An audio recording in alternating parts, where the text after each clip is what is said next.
नमस्कार साथियों, मैं सुनील सर अपने यूट्यूब चैनल जी कोचिंग पॉइंट फ्री कोचिंग में सुनील सर में आप सभी का स्वागत करता हूं। साथियों, आज हम बात करने वाले हैं भारत की जो डिफेंस एंड टेक्नोलॉजी से रिलेटेड जो महत्वपूर्ण ऑर्गेनाइजेशन है उनके बारे में हम बात करने वाले हैं। चलिए शुरू करते हैं बिना किसी विलंब के। भारत के प्रमुख रक्षा प्रतिष्ठान, सबसे पहले बात करते हैं रक्षा अनुसंधान एवं विकास संगठन DRDO की। साथियों, ये DRDO है, ये बहुत ही महत्वपूर्ण संगठन है। इसका कार्य भारत की रक्षा से संबंधित अनुसंधान और विकास के लिए कार्य करना है। DRDO जो है वो भारत सरकार की एजेंसी है जिस पर सेना की आवश्यकताओं को पूरा करने के लिए अनुसंधान और विकास कार्य करने का दायित्व है। और साथियों, रक्षा अनुसंधान और विकास संगठन DRDO है, इसका मुख्यालय कहाँ पर है? दिल्ली में। प्रश्न कई बार परीक्षा में पूछने पे आता है। इसका गठन कब किया गया, ये भी प्रश्न आता है। ये जो है DRDO, ये भारत सरकार के रक्षा मंत्रालय के अधीन कार्य करता है, उसकी रिसर्च एंड डेवलपमेंट विंग के रूप में कार्य करता है। DRDO का गठन 1958 में भारतीय सेना के तत्कालीन पहले से चल रहे तकनीकी विकास परिषद संगठन था, एक TDS रक्षा विज्ञान संगठन DSO के साथ तकनीकी विकास और उत्पादन निदेशालय के समाविलन से किया गया। इतने सारे संगठनों को मर्ज करने के बाद गठन किया गया किसका? DRDO, defence research and development organisation. साथ ही इसका लोगो है defence research and development organisation, और इसके बीच में सत्यमेव जयते है। नीचे सेनाओं का विषय जो थल सेना, नौसेना और वायुसेना तीनों के ही सम्मिलित चिन्ह है इसमें। मिनिस्ट्री ऑफ डिफेंस के अंतर्गत ये कार्य करता है और इसका मूल वाक्य है वलस्य मूलम विज्ञानम, वलस्य मूलम विज्ञानम। ये जो तलवारें बनी हैं, ये जो भारतीय थल सेना का चिन्ह है। बीच में ये जो आपका पक्षी का चिन्ह है, ये भारतीय वायुसेना का है, और ये जो है इंडियन नेवी से रिलेटेड चिन्ह है। आगे हम बात करते हैं DRDO का जो मूल वाक्य है वो है साथियों वलस्य मूलम विज्ञानम। इसका अर्थ है साथियों वलस्य मूलम विज्ञानम का शक्ति का स्रोत विज्ञान है। ये DRDO का मूल वाक्य है, जैसा कि आपने इसके लोगों में भी देखा, बीच में लिखा हुआ है। अपने गठन के बाद से लगातार यह संगठन भारत की तीन सेनाएं कौन कौन सी? एक तो आपकी थल सेना, एक वायुसेना और एक नौसेना, जिसे जल सेना भी कहते हैं। तीनों सेनाओं की जो ज़रूरतें होती हैं, जो अत्याधुनिक हथियार होते हैं, नई नई टेक्नोलॉजी से रिलेटेड वेपन्स होते हैं, इनकी ये सेनाएं डिमांड करती हैं तो, और भविष्य में किस किस प्रकार के हथियारों की आवश्यकता होगी इसकी भी डिमांड करती हैं।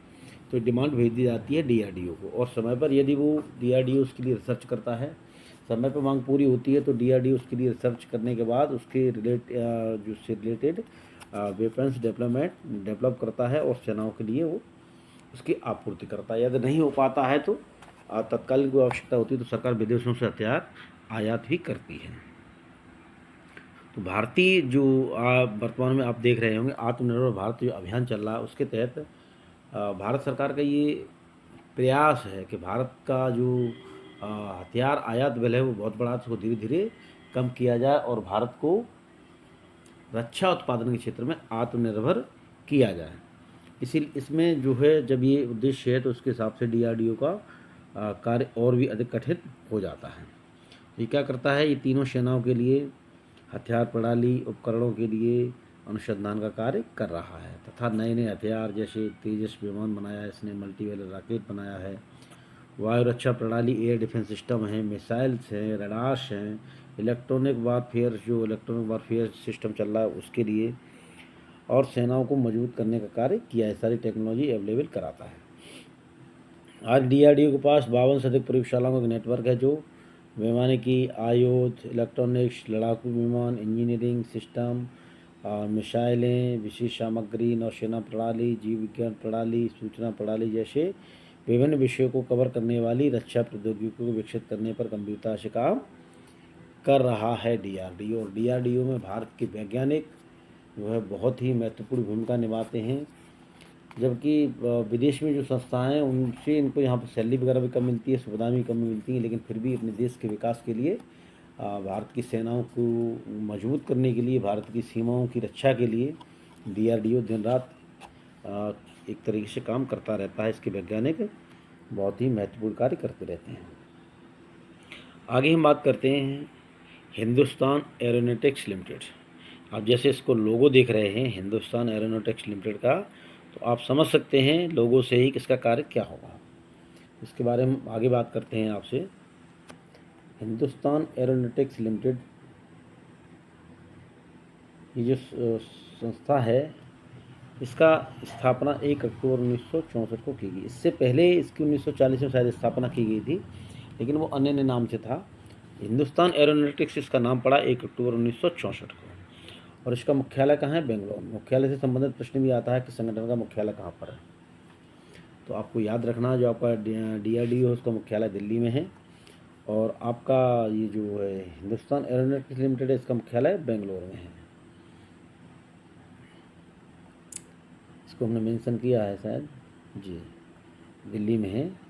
और इसके बाद जो है इसका हिंदुस्तान एरोनॉटिक्स लिमिटेड की बात करें तो इसका मुख्यालय कहाँ है? इसका मुख्यालय आपका बेंगलोर में। और ये सार्वजनिक क्षेत्र का सबसे बड़ा रक्षा उद्यम है।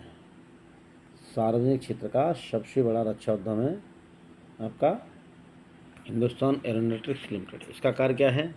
ऐसा आपने लोगों में देखा, हिंदुस्तान एरोनॉटिक्स लिमिटेड है भारत में लड़ाकू विमान, हेलीकॉप्टर, मिसाइल, ड्रोन आदि के पुर्जों का निर्माण कार्य करती है। जैसे भारत में तेजस बना, मार्क 1 मार्क 2 करके तेजस विमान भी बने हैं, उनके कलपुर्जों का निर्माण भी हिंदुस्तान एरोनॉटिक्स लिमिटेड में ही होता है। ध्रुव हेलीकॉप्टर है, अन्य भी जो हेलीकॉप्टर वगैरह जो अपने यहाँ स्वदेश में बनाए जा रहे हैं, उनके भी कलपुर्जों का निर्माण इसी हिंदुस्तान एरोनॉटिक्स लिमिटेड में ही होता है।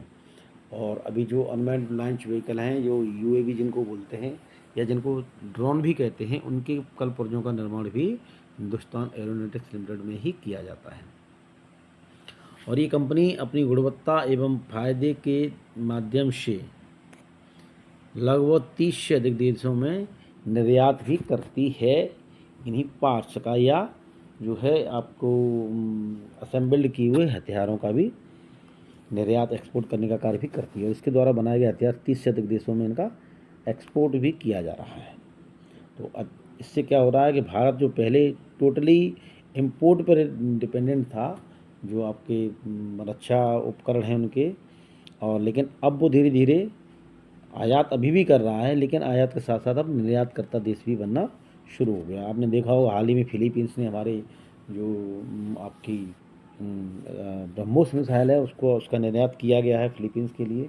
और अन्य देश भारत के 23 मार्क 2 जो लड़ाकू विमान है उसमें बहुत सारी रुचि दिखा रहे हैं, इसकी डिमांड भी की है।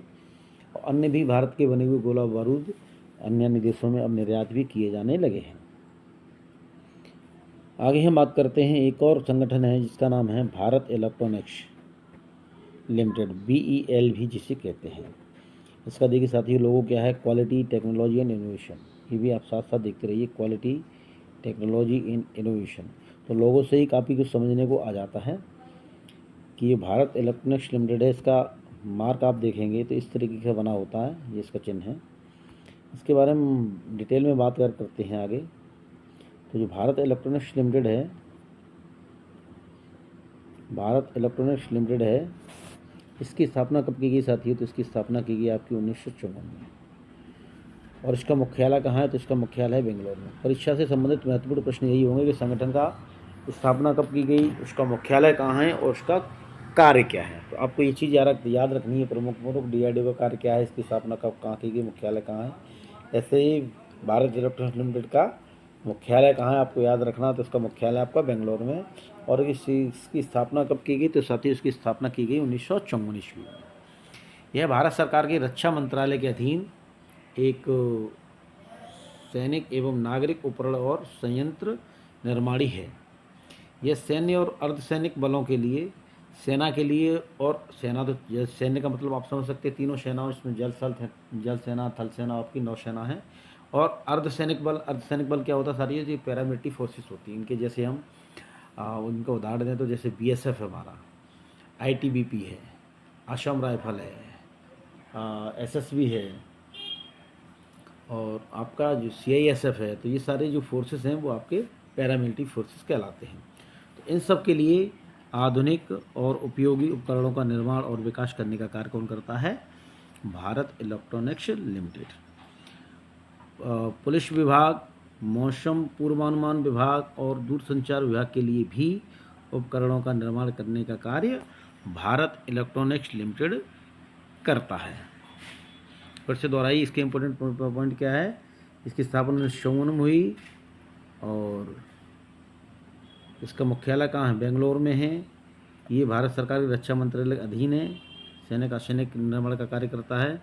सेनाओं के लिए और पैरामिलिट्री फोर्स के लिए भी आधुनिक उपकरणों का निर्माण करता है। और इसके साथ साथ पुलिस विभाग, मौसम पूर्वानुमान विभाग और दूरसंचार विभाग के लिए भी उपकरणों का निर्माण करने का कार्य भारत इलेक्ट्रॉनिक्स लिमिटेड करता है। अगले संगठन की बात करते हैं तो वो संगठन का नाम है Bharat dynamics limited. Bharat dynamics limited, इसका जो लोगो आप देख रहे हैं इस तरीके से है, भारत डायनामिक्स लिमिटेड का। इसका कार्य क्या है, इसके बारे में हम आगे बात करते हैं। भारत डायनामिक्स लिमिटेड है, इसकी स्थापना की गई भारत डायनामिक्स लिमिटेड BDL, इसकी स्थापना 1970 में की गई थी। और इसका मुख्यालय कहाँ है? तो इसका मुख्यालय है हैदराबाद में। इसका कार्य क्या है? तो ये भारत में नई मिसाइल और उनके पार्ट्स का विकास करने वाली प्रमुख एजेंसी है। भारत में कौन कौन सी मिसाइलें बनती हैं, मिसाइलों के बारे में अलग क्लास लेंगे। जैसे आप देखेंगे प्रमुख मिसाइलें होती हैं दो प्रकार की। एक मिसाइल होती है आपकी बैलिस्टिक मिसाइल, दूसरी मिसाइल होती है क्रूज मिसाइल। उसमें भी कई टाइप होते हैं, जैसे मान लो उसके एग्जाम्पल हैं जैसे surface to surface, surface to air, air to air, air to surface, या आप कह सकते हैं water to surface, water to air, air to water, water to water. ऐसे करके तमाम प्रकार की जो मिसाइल्स होती हैं उनके बारे में हम डिटेल में क्लास अलग से लेंगे आपके लिए। फिलहाल यहाँ पे आप देखिए कि जो भारत डायनामिक्स लिमिटेड है, BDL कंपनी है, ये भारत में एक नई मिसाइल और उनके पार्ट्स का निर्माण करने वाली प्रमुख एजेंसी है। भारत में कौन कौन सी प्रमुख मिसाइल हैं? तो सबसे पहले पृथ्वी मिसाइल बनी, पृथ्वी 1, 2, 3। उसके बाद अग्नि 1, अग्नि 2, अग्नि 3। फिर उसके बाद आपके रूस के साथ ब्रह्मोस नामक मिसाइल भी तैयार की गई, प्रलय नामक मिसाइल भी है, अस्त्र है, नाग है। ऐसी तमाम सारे भारत ने मिसाइलें डेवलप कर ली हैं। उन सभी मिसाइलों के पार्ट्स वगैरह जो बनाए जाते हैं उनका निर्माण कार्य कौन करता है? भारत डायनामिक्स लिमिटेड नामक कंपनी जो करती है। ये सारी जो कंपनियां हैं रक्षा क्षेत्र से जुड़ी हैं, जिनके बारे में आज हम आपके सामने चर्चा कर रहे हैं इस लेक्चर में, वो सारी ही कंपनियां PSU हैं, पब्लिक सेक्टर, जो आपके सार्वजनिक क्षेत्र के कंपनियां हैं जो सरकार के अधीन कार्य करती हैं। और इसके अंतर्गत ये जो है भारत डायनामिक्स लिमिटेड है, इसके अंतर्गत भारत की प्रमुख मिसाइल से आकाश, पृथ्वी, धनुष आदि के कलपुर्जों का विकास किया जाता है BDL के अंतर्गत। आगे हम चलते हैं और आप देख रहे हैं इसमें ये जो BEML देख रहे हैं आप, इसका लोगो और देख रहे हैं, बहुत एक बड़ी सी मशीन है। इसका BEML का फुल फॉर्म क्या है? Bharat earth movers limited. Bharat earth movers limited. B for Bharat, E for earth, M for movers, L for limited. तो इसका कार्य आप समझ सकते हैं लोगों से ही कि इसका कार्य क्या है? बड़ी बड़ी मशीनों का निर्माण करना। तो आगे इसके बारे में चलते हैं। तो भारत अर्थ मूवर्स लिमिटेड है साथियों, इसकी स्थापना 1964 में की गई थी। और इसका मुख्यालय कहाँ है? तो इसका मुख्यालय बेंगलोर में है। यह भारत में भारी उद्योग से संबंधित सबसे बड़ा संस्थान है। और इसके अंतर्गत क्या कार्य किया जाता है? भारी मशीनें, भारी वाहन, रेल डब्बे, रेल इंजन आदि का निर्माण और विकास का कार्य किया जाता है। अब आप कहेंगे भारी मशीन कैसी है? तो आप देखते हैं कि सेना के पास ऐसी मशीनें होती हैं कि कुछ ही घंटों में नदियों पर पुलों का निर्माण कर देती है। भारी वाहन, बहुत बड़े बड़े लग्जरियस जो है आपको कह सकते हैं माल यातायात ढोने के लिए जो वाहन की आवश्यकता होती है, या आर्मी के जो हैवी ट्रक्स होते हैं जिनमें टैंक्स वगैरह इनको लोड करके ले जाया जाता है, तो ऐसे सारे वाहन, रेलवे के डब्बे, रेल के इंजन, इन सब का निर्माण और विकास का कार्य भारत अर्थ मूवर्स लिमिटेड करता है। यदि या आप कहीं पर भी पहाड़ों पर यदि जाएं, हिमालय की कभी भी आप यात्रा करें, तो वहाँ पर देखेंगे जहाँ पर भी बड़े बड़े डैम बन रहे हैं या जो बड़े बड़े आपके जो पुल बन रहे हैं, वहाँ पर आप देखेंगे तो जो बहुत बड़ी बड़ी मशीनें होती हैं, उन सब पर BEML आपको लिखा दिखाई देगा, भारत अर्थ मूवर्स लिमिटेड। समझ लीजिए कि ये जो बड़ी बड़ी सारी मशीन बनी हैं जो यहाँ कार्य कर रही हैं, उन सब का निर्माण BEML द्वारा किया गया है। तो ये भारत के इंफ्रास्ट्रक्चर क्षेत्र में, रक्षा के क्षेत्र में काफ़ी महत्वपूर्ण योगदान दे रहा है। आगे हम बात करते हैं गोवा शिपयार्ड लिमिटेड की। गोवा शिपयार्ड लिमिटेड साथी आप देख सकते हैं वेस्ट परफॉर्मिंग DPSU शिपयार्ड है, 2017 का इसमें लोगो दिया गया है। तो इसमें आप देख सकते हैं ये शिपयार्ड है, यहाँ पर नाम से ये ज़ाहिर हो रहा है कि यहाँ पर शिप बनाए जाते होंगे। इनके बारे में हम आगे डिटेल में बात करते हैं। तो गोवा शिपयार्ड लिमिटेड GSL इसका शॉर्ट में नाम है, और इसकी स्थापना की गई थी 1957 में। कब? 1957 ईस्वी में। इसका मुख्यालय है वास्को डी गामा में आपका। इसका प्रमुख कार्य क्या है? तो गोवा शिपयार्ड का जो प्रमुख कार्य है वो जहाज, गश्ती जहाज आदि का निर्माण कार्य करना है। आप देखेंगे कि केवल सेना के लिए ही नहीं, आप जो है डिफेंस के लिए छोड़ दो तो तमाम सारे ऐसे जहाज बनाए जाते हैं जिनसे विदेशों से जो व्यापार हो रहा है, माल वाहक जहाज हैं या तेल के बड़े बड़े टैंकर हैं, क्योंकि भारत का जो तेल का एक्सपोर्ट है 80% विदेशों से ही होता है। तो इन सब के लिए समुद्र में यातायात के लिए, परिवहन के लिए, ट्रांसपोर्ट के लिए जो बड़े बड़े जहाज तैयार किए जाते हैं, वो सब शिप्स का उनका निर्माण आपका गोवा शिपयार्ड लिमिटेड में किया जाता है। या जो कोस्ट गार्ड गश्ती जहाज का प्रयोग करता है, जिसके सहायता से हमारे तटरक्षक बल जो है वो तटों की रक्षा करता है, ऐसे गश्ती जहाज़ों का निर्माण भी गोवा शिपयार्ड लिमिटेड के अंतर्गत ही किया जाता है, GSL। इसका लोगो आपने देख ही लिया, ये गोवा शिपयार्ड लिमिटेड का लोगो है। आगे हम बात करते हैं MDL can build submarine in 6 year. आप जो लोगो देख रहे हैं इसमें क्या लिखा है? MDL can build submarine in 6 year. MDL एक सबमरीन को 6 साल में बनाकर तैयार कर सकता है। आप कहेंगे सर 6 साल का समय बहुत बड़ा होता है, लेकिन सबमरीन बनाना भी एक बहुत ही विशिष्ट कला है जो चुनिंदा देशों के पास ही है। भारत भी अब अपने पास स्वयं की पनडुब्बियों का निर्माण कर रहा है। MDL का फुल फॉर्म क्या है? Mazagon dockyard limited. आप इसके बारे में आगे देखते हैं। मझगांव डॉकयार्ड लिमिटेड MDL, इसकी स्थापना की गई 1960 ईस्वी में, और इसका मुख्यालय साथियों मुंबई में। यह देश की सबसे बड़ी जहाज निर्माण इकाई है। कौन सी? ये प्रश्न आया भी था, कुछ समय पहले परीक्षा में आया था। देश की सबसे बड़ी जहाज निर्माण इकाई कौन सी है? तो आपको याद रखना, गोवा शिपयार्ड नहीं, वो है मझगांव डॉकयार्ड लिमिटेड। और यहाँ पर नौसेना के लिए युद्धपोत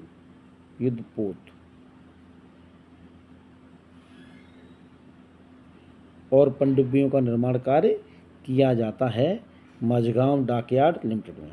ये बहुत ही सिंसियर चीज़ तो होती है। जैसे आपके जो फ्रिगेट्स वगैरह हैं, युद्धक विमान है, जैसे मालवाहक जो आपका बोलते हैं आपको विमान वाहक पोत है, उसके साथ जो फ्रिगेट चलते हैं, विध्वंसक जहाज होते हैं जो, और जो सबमरीन्स होती हैं पनडुब्बियाँ, उनका निर्माण का कार्य आपका मझगांव डॉकयार्ड लिमिटेड में किया जाता है। आप देखते होंगे प्रतिवर्ष कोई न कोई एक पनडुब्बी का जलावतरण किया जाता है, तो उसका निर्माण कहाँ होता है?